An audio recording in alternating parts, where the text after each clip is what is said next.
നമസ്കാരം. സൂര്യദീപം അസ്ട്രോളജിയിലേക്ക് എല്ലാവർക്കും സ്വാഗതം. നമ്മളിന്ന് ഇവിടെ സംസാരിക്കുന്ന വിഷയം പൂയം നക്ഷത്രത്തെ കുറിച്ചാണ്. പൂയം നക്ഷത്രക്കാരുടെ 2026 വർഷം ജൂൺ 16 മുതൽ 30 വരെയുള്ള ഫലങ്ങളാണ് നമ്മളിവിടെ പറയുന്നത്. ഇന്ത്യൻ അസ്ട്രോളജി പ്രകാരമുള്ള ഫലങ്ങളാണ്. ഈ ഫലങ്ങളെക്കാൾ ഉപരി നമ്മൾ ഓരോ ദിവസവും ഈ പൂയം നക്ഷത്രക്കാർ എന്തൊക്കെ കാര്യങ്ങളാണ് ശ്രദ്ധിച്ച് മുന്നോട്ട് പോകേണ്ടതെന്നാണ് നമ്മൾ ഇവിടെ കൃത്യമായിട്ട് പറയുന്നുണ്ട്. അത് ശ്രദ്ധിച്ച് മുന്നോട്ട് പോയി കഴിഞ്ഞാൽ നിങ്ങൾക്ക് നിങ്ങളുടെ ജീവിതം കൂടുതൽ സന്തോഷകരവും ഐശ്വര്യകരവുമാക്കാൻ സാധിക്കുന്നതാണ്. അപ്പോൾ ഫലത്തിലേക്ക് കടക്കുന്നതിന് മുമ്പ് നമ്മളുടെ ചാനൽ ഇതുവരെ സബ്സ്ക്രൈബ് ചെയ്തിട്ടില്ലെങ്കിൽ ഒന്ന് സബ്സ്ക്രൈബ് ചെയ്യുക. കൂടാതെ വീഡിയോകൾക്ക് ലൈക്ക് ചെയ്യാൻ മറക്കരുത്. അതോടൊപ്പം തന്നെ നമ്മളുടെ പൂജയിലുള്ള പ്രാർത്ഥനയിൽ നിങ്ങളെ ഉൾപ്പെടുത്തണമെന്നുണ്ടെങ്കിൽ നിങ്ങളുടെ പേര്, നക്ഷത്രം, ജന്മവർഷം, തീയതി എന്നിവ കമന്റ് ബോക്സിൽ രേഖപ്പെടുത്തുക. തീർച്ചയായിട്ടും പ്രാർത്ഥനയിൽ ഉൾപ്പെടുത്തുന്നതായിരിക്കും. ഇത് പൂയം നക്ഷത്രക്കാരുടെ പൊതുവായിട്ടുള്ള ഫലമാണ്. സ്ത്രീ പുരുഷ ഭേദമന്യേ ഏതൊരാൾക്കും വന്ന് ഭവിക്കാവുന്ന ഫലങ്ങളാണ്. കുടുംബത്തില് ശാന്തിയും സമാധാനവും ഒക്കെ ഉണ്ടാകുന്ന ഒരു സമയമാണ് പൂയം നക്ഷത്രക്കാരെ സംബന്ധിച്ചത്. കുടുംബസ്നേഹം, വാത്സല്യം, സംരക്ഷണം എന്നിവയൊക്കെ നിങ്ങൾക്ക് കൂടുതലായിട്ട് ലഭിക്കുന്നതും കൊടുക്കുവാനും ഒക്കെ കഴിയുന്ന ഒരു സമയമാണ്. ജൂൺ 17, 25, 30 തീയതികളിലെ കുടുംബത്തിലെ കൂടുതൽ സന്തോഷകരമായിട്ടുള്ള അനുഭവങ്ങളൊക്കെ നിങ്ങൾക്ക് ഉണ്ടാവുന്ന ഒരു സമയമാണ്. ഈ സമയത്ത് നിങ്ങളുടെ വിവാഹ കാര്യങ്ങളൊക്കെ തീരുമാനിക്കാനും ഗൃഹപ്രവേശമൊക്കെ നടത്തുവാനും കുടുംബത്തില് നല്ല ചടങ്ങുകളൊക്കെ നടത്തുവാനും ഒക്കെ പറ്റിയൊരു സമയമാണ്. കുടുംബത്തിൽ എന്തുകൊണ്ടും സന്തോഷം കളിയാടി നിൽക്കുന്ന ഒരു സമയമാണ്. പക്ഷെങ്കിൽ നിങ്ങളുടെ ചില അമിതമായിട്ടുള്ള കരുതൽ മൂലം ജൂൺ 20 തീയതിയൊക്കെ ചില ആളുകൾ അത് തുറന്നു പറയുന്നത്, അതുമൂലം അവർക്ക് ശ്വാസം മുട്ടുന്ന പോലെയൊക്കെ തോന്നും. അതായത് നമ്മൾ സ്നേഹിച്ചു കൊല്ലുക എന്നൊക്കെ പറയില്ലേ, അതുപോലെയുള്ള ചില സംരക്ഷണങ്ങളൊക്കെ നിങ്ങൾ കൊടുക്കുവാൻ സാധ്യതയുണ്ട്. അതൊക്കെ ഒന്ന് ശ്രദ്ധിക്കുക. മറ്റുള്ളവരെ ബുദ്ധിമുട്ടിച്ചുകൊണ്ടുള്ള സ്നേഹപ്രകടനങ്ങളൊന്നും നടത്താതിരിക്കുക എന്നുള്ളതാണ്.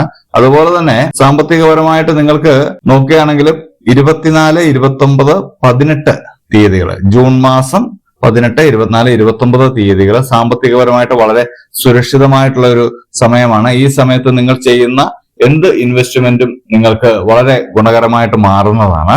നിങ്ങളുടെ വസ്തുവകകളിൽ നിന്നൊക്കെ നിങ്ങൾക്ക് വരുമാനം കിട്ടുന്ന ഒരു സമയം കൂടിയാണ്. നിങ്ങൾ ഒരുപാട് കാലമായിട്ട് ചില കാര്യങ്ങളൊക്കെ ചെയ്യുന്നുണ്ടായിരുന്നു.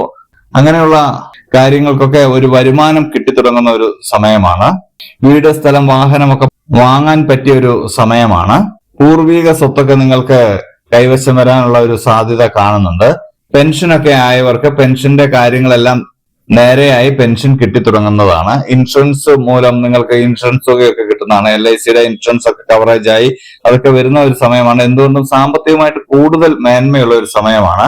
നിങ്ങൾ പണം ചെലവഴിക്കുമ്പോൾ ശ്രദ്ധിക്കേണ്ട ഒരു കാര്യം, ജൂൺ 21 ചില വൈകാരികമായിട്ടുള്ള ബന്ധങ്ങൾ മൂലം നിങ്ങൾക്ക് പണം ചെലവഴിക്കേണ്ടി വരും. അത് വെറും പൊള്ളയായിട്ടുള്ള ബന്ധങ്ങളാണെന്ന് മനസ്സിലാക്കി 21 തീയതി വരുന്ന ചെലവുകളെയൊക്കെ നിയന്ത്രിച്ച് നിർത്തുക എന്നുള്ളതാണ്. മറ്റുള്ളവർക്ക് വേണ്ടി കടങ്ങളൊക്കെ ഈ ദിവസം ഏറ്റെടുക്കാനുള്ള സാധ്യതയുണ്ട്. അതുകൊണ്ട് വാവിട്ടുള്ള അബദ്ധങ്ങളൊന്നും വിളിച്ചു പറയരുത്.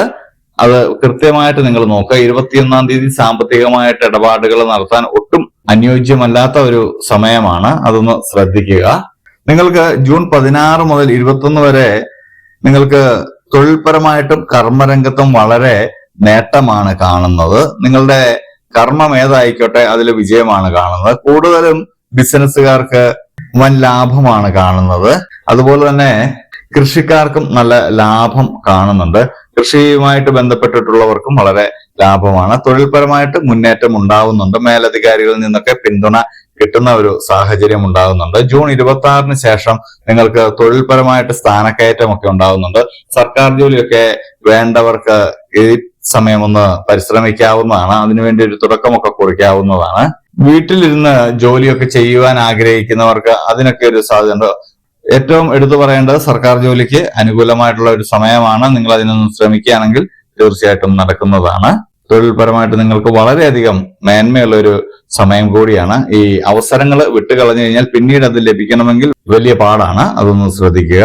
നിങ്ങൾ ഈ സമയത്ത് ശ്രദ്ധിക്കേണ്ടത് അമിതമായിട്ടുള്ള വൈകാരികത, അതൊന്ന് ശ്രദ്ധിക്കുക. വൈകാരികത മൂലം നിങ്ങൾ പല കാര്യങ്ങളും, നിങ്ങളുടെ പണം നഷ്ടപ്പെടുത്തുവാനുള്ള കാര്യങ്ങളൊക്കെ നിങ്ങൾ ചെയ്യുന്നുണ്ട്.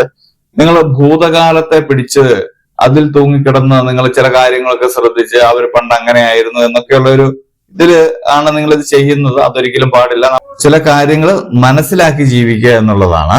മറ്റുള്ളവരുടെ പ്രശ്നം ഏറ്റെടുത്ത് സമാധാനം കളയാതിരിക്കുക എന്നുള്ളതാണ് നിങ്ങൾ ശ്രദ്ധിക്കേണ്ടത്. ആരോഗ്യകാര്യത്തില് വലിയ പ്രശ്നങ്ങളൊന്നും കാണുന്നില്ല. മാനസികമായിട്ടുള്ള ചെറിയ ചെറിയ സമ്മർദ്ദങ്ങൾ വരാൻ സാധ്യതയുണ്ട്. അത് ഈ വൈകാരികത മൂലം ഉണ്ടാകുന്ന സമ്മർദ്ദങ്ങളാണ്. അതൊന്ന് ശ്രദ്ധിക്കുക. ജൂൺ 19, 27 തീയതികളിൽ കൂടുതൽ ആരോഗ്യമൊന്ന് ശ്രദ്ധിക്കാൻ ശ്രമിക്കുക. അമിതമായിട്ടുള്ള ഭക്ഷണമൊക്കെ ഈ സമയത്ത് ഒഴിവാക്കുക. ദഹന പ്രക്രിയയുമായി ബന്ധപ്പെട്ട് ചെറിയ ചെറിയ അസുഖങ്ങളൊക്കെ ഉണ്ടാവാനുള്ള ഒരു സാധ്യത കാണുന്നുണ്ട്. നിങ്ങൾ ശനിയാഴ്ച ദിവസം ശാസ്താ ക്ഷേത്രത്തിൽ ദർശനം നടത്തുന്നത് വളരെ നല്ലതാണ്. എള്ളുവിളക്ക് കത്തിക്കുന്നതും വളരെ നല്ലതാണ്. മഞ്ഞ നിറത്തിലുള്ള വസ്ത്രങ്ങളൊക്കെ നിങ്ങൾ ധരിക്കുവാൻ ശ്രമിക്കുക. കൂടുതൽ ഈ വസ്ത്രം നിങ്ങൾക്ക് പോസിറ്റീവ് എനർജി നൽകുന്നതാണ്.